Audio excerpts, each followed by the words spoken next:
Hello everyone, my name is Jimmy and welcome to The Last Lap. And in today's video we're going to be breaking down all three NASCAR races from Talladega Superspeedway. But before we get started, I just want to remind you guys to hit that like button and subscribe button. We greatly appreciate it if you did that. And you can also check out our social media pages, which are linked in the description.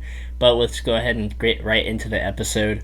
I am grinning and smiling because I just saw Matthew walk into the his recording area. I didn't know he was going to be dressed like that, so it was a pretty funny way to start us off. So Matthew, why don't you go ahead and tell everybody why you're dressed like that as we talk about this Talladega weekend that we just finished watching. Well, I might as well dress up like the Elliott fan base, which is a bunch of ridiculousness and cringe. So this is my representation for tonight. So enjoy the representation. Well, I don't know why you're dressed like my fan base like that because, I don't see a mustache. You know why. You know why. I don't have to explain why. I don't see any number 9 Napa A-Shock. I don't see a cool mustache or this Talladega race twin diecast right here from 2019. I don't see any of that stuff, so I don't know how you're resembling Chase Elliott or my fan base. But anyways, we're going to go ahead and hop straight into the recaps of these races. I'll quickly talk about the truck race. Jordan Anderson, he had a really scary crash. The truck caught on fire, and he was trying to get out of the truck as it was hitting the inside wall. He did sustain a lot of major burns, but thankfully he was released from the hospital that night. And then Matt DiBenedetto, he ended up getting the win. Huge congratulations to him after a controversial finish with where the caution was thrown and all of that stuff. But huge congratulations to Matt DiBenedetto after the crazy struggles he's had in NASCAR and the several heartbreaks he has had as well. And AJ Allmendinger won the Xfinity race in a last lap photo finish pass on Sam Mayer. Great to see AJ Allmendinger get a super speedway win. That was his first one of those. But let's go ahead and hop into the Cup race. So there were only 3 cautions that weren't for stage ends this race at Talladega, and one of them was pretty much for the only major incident of the day. And that was when Ricky Stenhouse Jr. got into the back of Harrison Burton, and that set off a decent-sized wreck. Joey Logano and Austin Cindric, they were the playoff drivers involved in the incident, but they were able to continue. Ty Gibbs and I believe 1 or 2 other drivers were not able to finish the race, so unfortunate for them. And then the other quote-unquote incident, Corey LaJoie cut a tire, and that brought out a caution as well. And then there was a car, Daniel Hemrick, he was stalled on pit road with a few laps left that brought out a caution.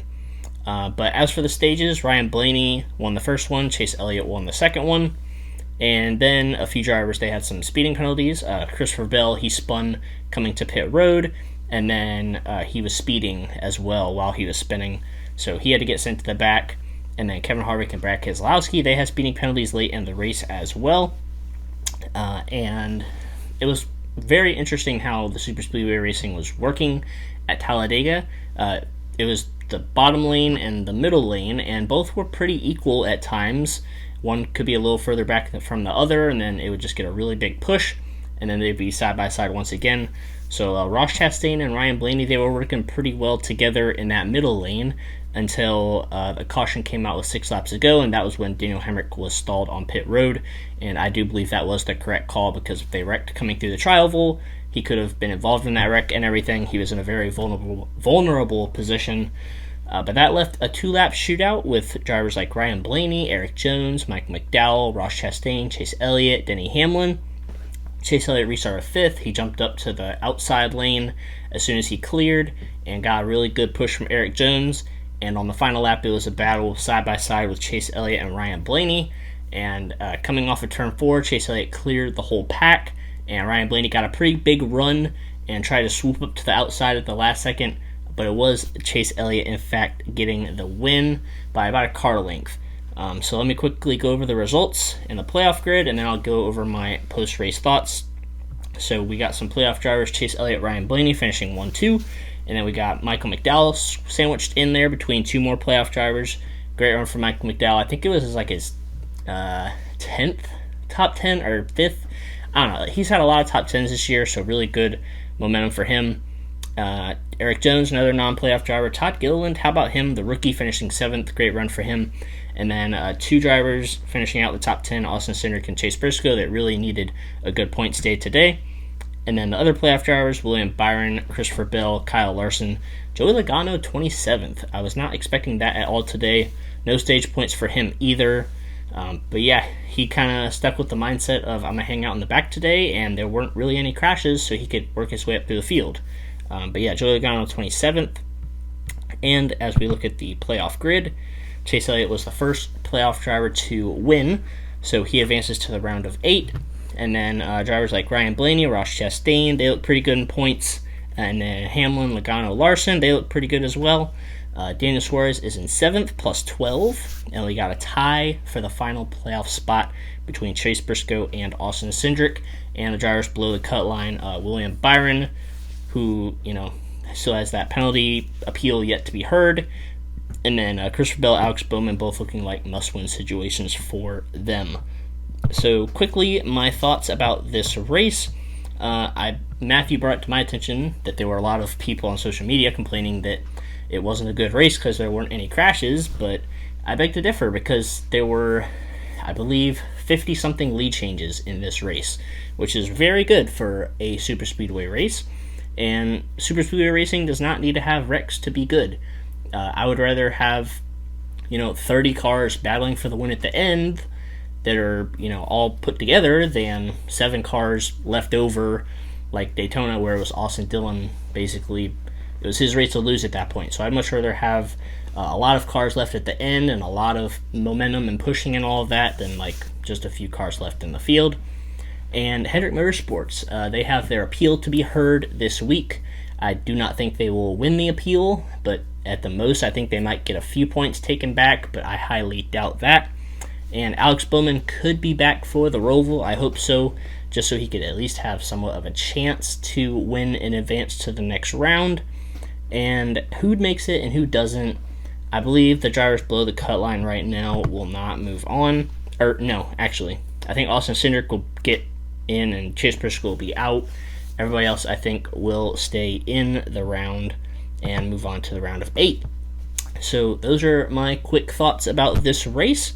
As for me, I am chilling because, I had that happen. Chase Elliott won, and then I won my first truck race on iRacing 2 in the last lap paint scheme, so that was really cool too. So it's been a really nice 24 hours for me. But Matthew, what do you have to say about this race before we go ahead and talk about whatever else? Well, I certainly forgot to say about you winning your first truck race at Talladega on iRacing, so thanks for reminding me of that, which was it was amazing to see, of course, the last lap.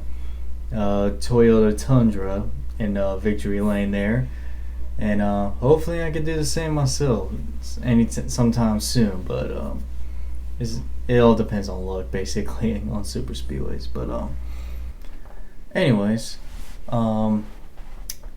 as for the race itself, this race was pretty good in my opinion. I'm glad that it wasn't a big old wreck fest like it has been the past few super speedways, and it's just I guess it's like a bunch of fresh air basically, and basically new life into the super speedway racing, because we've seen a lot of these wreck fests and it starts to get a little old, a little tired. Like, okay, can we have one race when everyone can survive? And we haven't had any in a while, so it's definitely I like that a lot. And for those people who like to complain about how there was barely any wrecks, they're probably the same fools on social media that were literally crying just a couple days ago about, oh, the next gen car is not safe and all that. Look, I mean, let me be clear here. They're not wrong. They're not wrong on that. But you can't just go a couple days later and say, oh, there wasn't any wrecks. It was boring. Well, I don't know what you want then. You want a lot of wrecks and someone can have a risk of getting a concussion? Or do you want, actually good racing, but not a lot of wrecks, and, everyone's going to be okay after the race? So, I don't know what they want, but it is what it is. It was a great race, in my opinion. It's gonna be. Now I can't wait for the Roval next weekend because it's that cut line is so tight right now, especially with Austin Cindric and Chase Briscoe. And I never thought Chase Briscoe would even be in this position to possibly advance to the round of 8. I never saw that one coming. But I mean, props to him. He's stepped it up the past couple races. But I will give the edge to Austin Cindric. I just feel like he's just been a little bit better on the road courses than Chase Briscoe this year. And, I mean, we'll see. I don't even know what to say. Jimmy over here distracted me because of who won today, and I can't even think of what to say. I'm blaming you on this. Okay, let's cut to the chase. Cut to the chase. I did this to myself. What does this mean win for him going forward in the playoffs? It means nothing to me. You know why? Because the start of this playoffs, he hasn't been that Chase Elliott that everyone's been talking about in the summertime. That it's not the Chase Elliott that the pro Chase Elliott biased media, which is NBC, kept forcing this man into being a championship favorite, when in reality, I don't see anyone as a championship favorite because of how this next gen car is evening the playing field. I mean, we've had 4 out of 5 races won by non-playoff drivers. I mean, I just don't see anyone right now that stands out to me. And just because Chase Elliott won on the Super Speedway doesn't mean he's a championship favorite. That's just me. He hasn't been the Chase Elliott in the summertime. He's just been average, mediocre, whatever. And of course, people are going to say, oh, he was lead laps at Texas, though. Oh, come on. Texas is a fluke. We all know anyone who gets track position, basically like Harrison Burton, for example, they're able to stay out front for the lead. So I don't want to hear that. But, but that being said, you never know. Maybe he will win the 5 races in a row all of a sudden. I mean, that won't surprise me because that's next gen stuff. It continues to surprise me. But yeah, we'll see. But I don't have it as a championship favorite, so that's just me. And I'm sure I'll get a lot of criticism for that. And guess what? I don't care. And you're never going to tell me to stop, especially when I go down on the worst fan base of all sports. And I say this all the time. I go to bed every night, and I'm just so thankful that I'm not part of the worst fan base of all sports, basically. I mean, I just cannot imagine myself being a part with those fools. I'll just look stupid out there. I mean, I'm just so grateful. So that's all I'm going to say. I could say more, but I'm going to be nice for tonight because, I'll save it all for, in case something happens later in the playoffs. Then it'll all come out. But anyways, what a great race for Talladega. Love the racing. Glad it wasn't a big old wreckfest. And I cannot wait for the Charlotte Roval, which either is going to be chaos or really boring because it might be a hard pass, basically, like any other road course this year. I don't know why you're attacking my fan base like that. I know he's the most popular driver and everything, but I don't know why. I guess the championship in 2020 wasn't enough. I guess he needs to win another one this year for you to stop. You mean when he basically had to have NASCAR help from when the best driver all year and Kevin Harvick basically got screwed out of the championship because NASCAR did not call a rain caution at Texas Motor Speedway, in which Kevin Harvick ended up slapping the wall because there was rain in the racetrack. But guess what? NASCAR didn't call anything. Go figure. And that still hasn't changed to this day. So I'm just gonna leave it. I'll leave it at that. I think you could probably come up with some type of excuse for Chase Elliott being lucky for every single win in his career, even his Xfinity wins. Oh, easily. Even his, ARCA wins, his truck wins. Maybe not Xfinity. You could, knowing you're such a Chase Elliott hater, you'll probably find some type of excuse. Okay, the only lucky truck win I could think of is, of course, his first one when he basically had to dump Ty Dillon for the win. I mean, come on. And he just had to dump it, basically. I still don't get that move to this day. And I'm not the biggest Ty Dillon fan at all. I still think he's a scrub.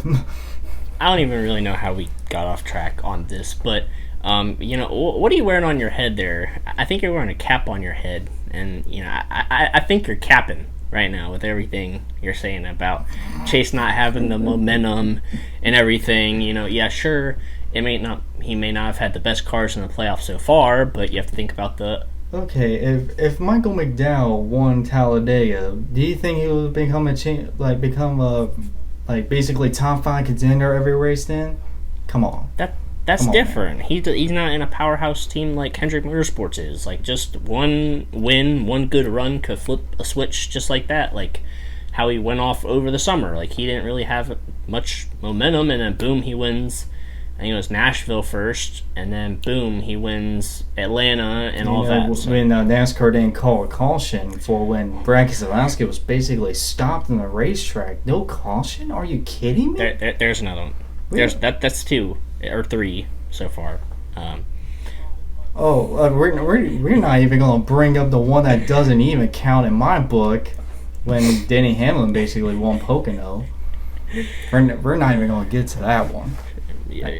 Congratulations on Chase Elliott for his 4th win of the season, basically. Okay, he even admitted himself that he didn't want credit for the win for that one. So you have to give him a little bit of credit for sticking up for that. But anyways, we're going to go ahead and rate this race and get on out of here. So for me, I'm going to give it an 8.5 out of 10.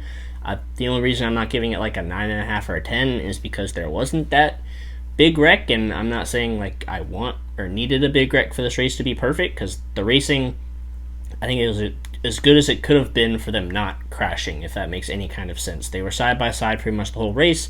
The only time they went single file is right when they were about to do green flag pit stops, but other than that, there were 2 lanes side by side for the whole race.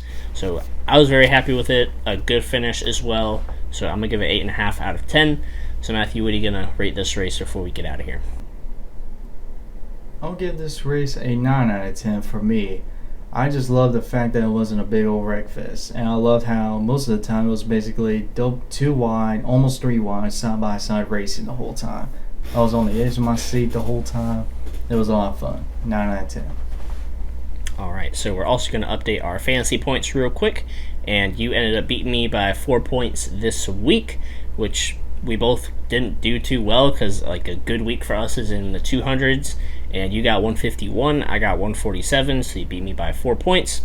And as we head into the Roval next week, I am 10 points ahead of you for our total. So yeah, that's going to be very interesting as well next week. But Matthew, do you have any other closing thoughts before we go ahead and wrap this video up? Oh, I've already said my 2-piece already. I don't need any more hate comments on this one video. So I'm just going to stop right there. I'm just going to leave it right there. And I'll let you continue. Alright, well, that's going to go ahead and wrap this video up. We hope you guys enjoyed it. Make sure you let us know your comments. Let us know your thoughts down in the comment section below about the race, about the playoffs, who you think is going to advance to the round of 8, and all of that fun stuff. But make sure you stay tuned to our social media pages for updates. But until next time, we will see you guys in the next video.